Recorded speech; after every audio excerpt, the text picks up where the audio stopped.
What's going on, everybody? Welcome to Chop and Brew Frostbite Tasting Notes. We are in the garage of Michael Dawson with DonO, and I'm Chip Walton. Michael Dawson is brewing like 900 beers right now simultaneously. We're not going to document that. And if he leaves frame, that's why. What we're doing, we're celebrating Charlie Papazian's birthday. Happy birthday, Happy birthday, Charlie. January 23rd by drinking a bunch of beers that we're trying to enjoy and also get rid of, so 900 new beers can come in. So yeah, let's roll a title card real quick. Frostbite Tasting Notes.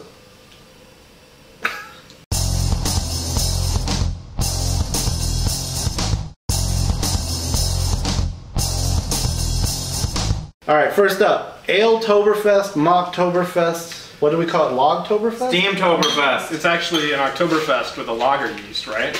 Isn't that what it is? Yeah, Oh, it's it's a a lager. So it's an It Oktoberfest? is an Oktoberfest. I You brewed can call this. it Ale-toberfest if you want, though.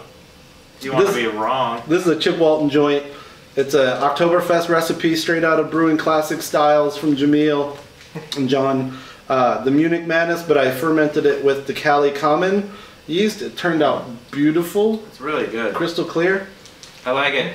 Yeah, It has a that's it. Click. it has the Munich malt flavor from Oktoberfest. It's not as syrupy as some American Oktoberfest. I suppose it's almost a little more authentic German style Yeah. that way. And Kind it's of lean and clean drinking. fest by being kind of lower gravity and not syrupy. Very It's drinkable. good. Caramel Really nice. apple sweetness kind of going on, but like you said, very dried out, attenuated.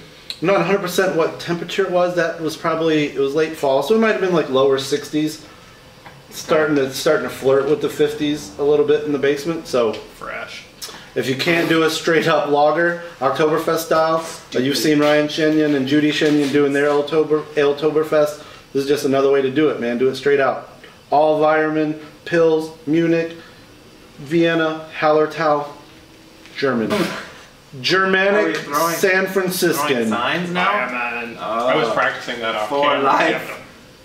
All right, that's Yeah. gnarly. I like it. All right, so it's good, right? That's good. Yeah, it's good. Okay.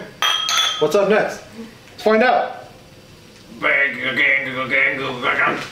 dun, dun, dun, dun. 5 minutes left to the hop edition. Next up, Michael Dawson, tell us what is in the glass. Thinly veiled reference. Mrs. Michael Dawson really likes Dale's Pinner.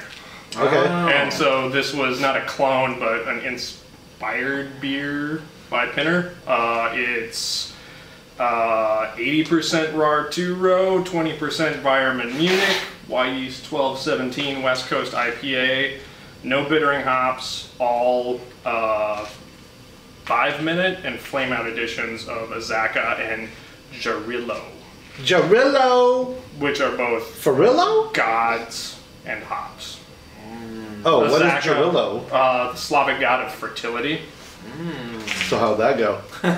Did Mrs. Michael Dawson I don't like think this beer? I don't think Check she's, back in 9 months. I don't think she's had it yet. Okay. I haven't told her it's on tap. So the thing that stands out there is there's no bittering hop. This is this a hop burst? Yeah, I think we could call it that. Okay. 5 minutes and flame out long. Did you do long a hop flame out. stand? Yes, it was sitting warm with hops in it for quite a while. How before I long chilled is it. quite a I while? think it was 30 or 40 minutes. Okay. As long as we're not referring to notes. So when you immediately hear that, you're like, so it's not going to be bitter? But It with is. the right alpha acid and the right quantity, you're still going to get IBUs even if Those were both 14-15% alpha acid hops. And I used about 8 ounces in 10 gallons. So nominally somewhere around 35 IBU in a What kind of beer is Pinner? Is it a session IPA? Is it just is that what it's supposed to be? Yeah, it's a very Somewhat a hoppy- hop flavorful beer, but lower alcohol. I like this, man. Pineapple, a little bit of cracker, a little bit of dank. I know we hear that a lot, but what else are you guys getting from it? Well, I think I wouldn't get this flavor just from the malt alone, but I think it must be the yeast that gives it kind of a, not biscuity, but earthy, I forget what I was saying earlier when I had more of a words for it. You had words that were like biscuity and crackery, Okay. and bready, and I think that's the interaction of the yeast with the Munich malt. Okay. So if you're going to try something like this, you want to go higher alpha later in the boil. And lots of it. Or Lots just of it. more hops. More too. hops. Whatever kind of hops you like, Mhm. you can dump in more of them at the end and let them sit for a half hour. Mhm. I've become a fan of hop stands myself. Well, and it's a way, we were talking about this a little earlier, what you're brewing right now is actually a test of a new variety that you don't know what to expect. Is this a good way to test it? Because if you put them in from top to bottom, does it get muddled? And this is an easier way to know what it really smells and tastes like, as opposed to what does it. I think so. I mean, I Do think we're getting a acid-wise? lot of retained oils from this late edition. You know, all those aromatics and stuff are not driven off during the boil. We've been talking a lot off camera about how dry hops fade so quickly and how whirlpool editions or hop Yeah. stands are a good Yeah. hop edition time. Speaking of hops, Are a good alternative to that because dry hops fade so quickly, whereas Yeah, I think they also give you more of a flavor that will continue to be in the beer for several weeks and even up to like a month plus, instead of just having it be really good for just a couple weeks. so they get locked in a little bit. Okay. Lock it in, you Go know. dry. I'm gonna go lock these in. Idaho 7. Mhm. You've heard of the Hateful 8, the Ridiculous 6? That's the Idaho 7. Let's not talk About to get Let's not dropped. talk about the ridiculous things. Are you gonna I need don't know. Are you gonna need a I'm pliers? probably gonna need a pliers. It'd be nice to pop this on so camera. bad at opening those. Like the homebrewed ones of those, especially. Where are the pliers at? Where the pliers at? From the front to back. Wait a what? Wait a minute. This is how they do it in Belgium, guys. My favorite blazing saddles. This is not gonna work. Where are the white women at? Do you know that dude? That dude on the horse? Yes! 2 for 2. I love for it. 2. 2 for 2. 2 for 2 know fail what? on the court. You get that beer out of there. One way or another, the beer is coming out of that bottle. Drew, I like your optimism. Oh, we haven't said that all the. One way or Remind me at another. the end to be like, all the recipes will be in a blog post. Chip, We can also put talk about the recipes. We're gonna. Where are you gonna open put the recipes? the recipes will be on the website. Michael Dawson is now outsourcing hop additions to Don Osborn. No. Opening bottles. Oh, you're outsourcing bottle opening. Yeah. I did it once. I can do it again. Hashtag Canoe Cam. I can't. Need leverage. Thank you, Don. Didn't even spill it. No. Next up, Michael Dawson has busted out a legacy brew. Man. Tell me what we got. This is a beer that was originally seen in an episode of a webcast. Yeah, it was Brewing TV. Show. Well, this is the Guess That Beer This is the Guess That Beer Quad. Quad, which Yeah. is, how long ago was that? It turned 4 years old this week. Sweet. Yeah. Dude, So- that was such a cold day. That was, yeah, colder than today. So remind us of the, All Pilsner malt and D2 candy syrup. it was Dang. that don't- dark syrup. It was the dark syrup. That's where it's getting Yep. everything that's in Yep. it from And then- color. Yep, the 3787 Trappist high gravity yeast. Wow, it gets that much color from the syrup. Yeah. It was Pilsner malt. That's some Yep. dark scissor, y'all. That's crazy. There's some raisin kind Oh, of flavors. there's a lot Mm-hmm. of raisin. Tons of raisin, date, fig, just like all kinds of dried fruit. It's kind of boozy. It has almost like a. I'm assuming there's no oak involved, but No. when you have oak aged things and they get kind of a sherry flavor, it's a little bit of oxidation, but it's also kind of like a dark cherry kind of fruit kind of flavor. I'm sure, yeah. It has kind of that business. It's lightly oxidized, but that's expected Yep, cork bottle. from that amount of Yeah. time. Yep. But what's the beauty of having a beer that you can come back to for years on end and it not be getting worse, but be getting better?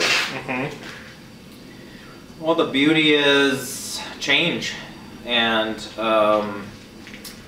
changing of flavors and experiences of tasting it. I mean, I've been brewing long enough now, and maybe we all have, that I have had some of my homebrews that are 10 years old, a couple, Yeah. not many. I don't keep them around that long. But in another 5 years. I will have all kinds of meads and beers that are 10 years old, and that's kind of on the high end. And I'm not recommending saving that, but this is a 4-year-old beer, and it's perfectly enjoyable in this state. It might be good for another year or so. I suppose at some point it will turn the corner. But sour, wild, funky beers or high alcohol beers are fun to package in these kind of packages, bottle condition them, and you can save them for a long time. Chop and brew, cork and screw. No, cork and cage. It rhymed the first time. We had to like unscrew it to, get it out. Did you just cheers, Mike? I did. Beer snobs always keep a corkscrew because these cork and cages don't always work out perfectly. What's awesome about this at the moment is I don't know what degree it is out here, but it's cold. And this is fairly warmish. It's basement temp, so this is actually like drinking like hot chocolate as far as like sensually and sensually. No, I got to get real crazy. He's gonna have to fertility guy stuff. This is delicious. Thanks. Thanks for helping me. How do you feel like this is aged? It definitely. I think it never got way more carbonated. It never did carbonate very well, and I bottled it with dextrose and I re-yeasted it because of the ABV, but it never, like, this is as fizzy as it ever got, which I don't think is a problem with a beer this big. No. Like, it doesn't taste like it's still, it has some carbonation, but it's certainly not overcarbonated. Yeah. I think it's better now than it was the last time I tried it, which has probably been at least a year ago. When it was young, when we packaged it, it had that date, raisiny, figgy flavor and lots of chocolate, but black licorice, yeah. But it was also super hot. Like, you could definitely taste the ABV, and now it's... No, you don't taste it. Age, this tastes like but you can feel the fruit has kind of come forward. It almost tastes like what I wish more Russian Imperial Stouts were like. Dry, roasty a little bit, sweet, coffee, dark fruit, but not syrupy. This is definitely getting drier as it gets older. Who's to say if it's actually from the oxidation or if it's fermenting further, but sweet. Cheers, man. Yeah. Legacy. That's like the third cheers, I think. It's working. Steve Holt! I can't remember the other two. If you ever get tired of living in Colorado where it's beautiful and you want to hang out in a cold garage, you could come here and we could drink homebrew in my garage, Charlie. Do you like frozen toes and cold body parts? Are you sick of it being green and lush all year round? Do you want to go into a period of time when everything is dead and cold and it hurts your face to go outside? Ask your doctor if Minnesota is right for you. Minnesota may cause chapped T-zone. Frozen fingers, frozen toes, skin dryness. Hands frozen to steering wheels. Hockey expertise. Ice skating prowess. Skiing and snowboarding excellence. Unhealthy obsession with curling. No, that's Canada. Next sample up is, it's intense, I would say. Intense? We're in a garage. I know. Yo. This is a Quad Berry Mead from our buddy Paul Fowler. You told me to bring the mead over, so I did. And now we're drinking it. Snack Stick Paul Fowler, award-winning homebrewer and mead maker. Brew episode number 73. Enter number here. Yeah, I don't know. Quad, meaning... Quad berry. Black. Blackberry, strawberry, blueberry, raspberry. And it tastes like it's got all the berry. For sure. All the berries, all the time.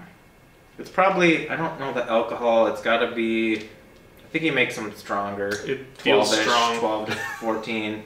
It feels strong. He said he used 71 Beanie Bun, which has an alcohol tolerance of about 14 to 15%, because that's what I use for a lot of this kind of stuff. Okay. And it could be up there, but it's also, I don't know if he back sweetened it, or if it has residual remaining honey sweetness, but it's on the sweeter side, which I also like. I like it too, but it's not overly sweet. Like we were talking about off camera, the alcohol and the fruit tannin balances it out. Yeah. It's really drinkable. Really a nice fruit flavor. I gotta go check on my other boil. Okay. This guy's making 900 beers. I'm making 2 beers, let's be honest. The way that I do it is I kind of max out the alcohol tolerance. So if you keep adding honey, and if the yeast can ferment up to 14-15%, it will. I mean, it can take a while, but it'll keep fermenting more sugar that you throw at it. But it'll get to a point where the yeast gives up. You know, I'm out. Can't ferment anymore. And then you can add some more honey to get it to a level of sweetness that you want. Even in a bottle, because like I said, there's no more yeast to eat the sugar anyway. Well, it just can't. It's a toxic environment for the yeast. It can't, you know, but then you're also not carbonating it that way unless you were to force carbonate it. But most of the meads that we drink are still, there's no carbonation. This is really nice, Paul. Nice job. It took me a while, but I told you I would drink it eventually, and here we are. So the recipes for all of these beers will be at chopandbrew.com/recipes. If you got any questions, hit us up on all the socials, the Facebooks, the Twitters, Instagrams, the G+, the Pinterests, MySpace, Friendster. I was supposed to remind you that you were supposed to say that the recipes were going to be available. That's what I'm doing. You did a good job. Thanks, man. I don't know if we have this recipe, but you can ask him. I'm gonna get it. So from all of us to all of you. What do you want to say, Don? Launch it. Live long and prosper. No, I don't. Thanks for riding shotgun on this frigid garage tasting session / brew day / jackassery. Thanks for watching. Chop and Brew just recently turned 3. Oh, yeah, that's right. We couldn't have done this without you. Birthday. I'm hijacking all your lines. That's fine. This was your idea anyway. Yeah, Don wanted a proper outro. Chop for chop. Brew for brew. Gang. That's my floor. That's for my homies. That's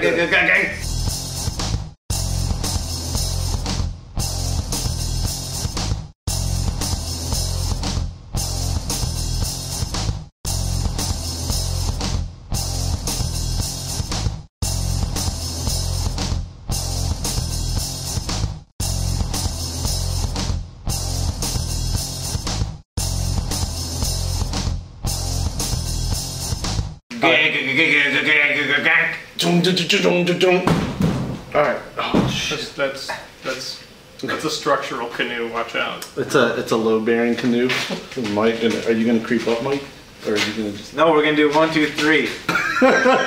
Ah! It's a 3-headed brew monster! Brew monster! That's it. Oh. This is what passes for entertainment now, huh? Yeah, man. Internet. The cold is getting to our brains. It's like we're cold, but we're also humidified. Yeah. Here. Now,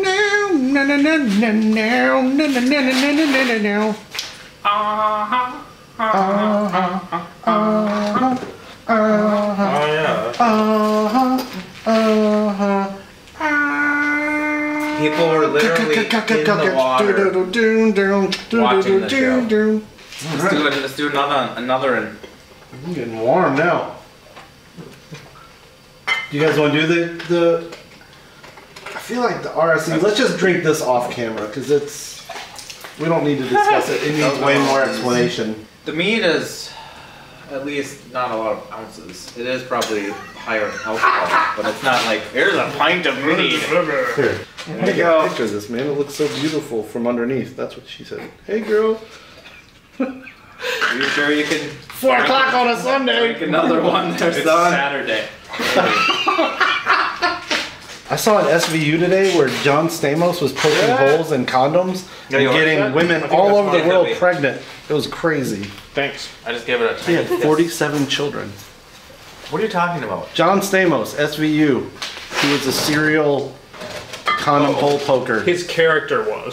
I know, I'm like, I don't know. you I lost? thought it was a documentary. Is this when I started mine? I watching don't know what's going on. Your mom's so fat, she can eat a whole bag of chip Waltons.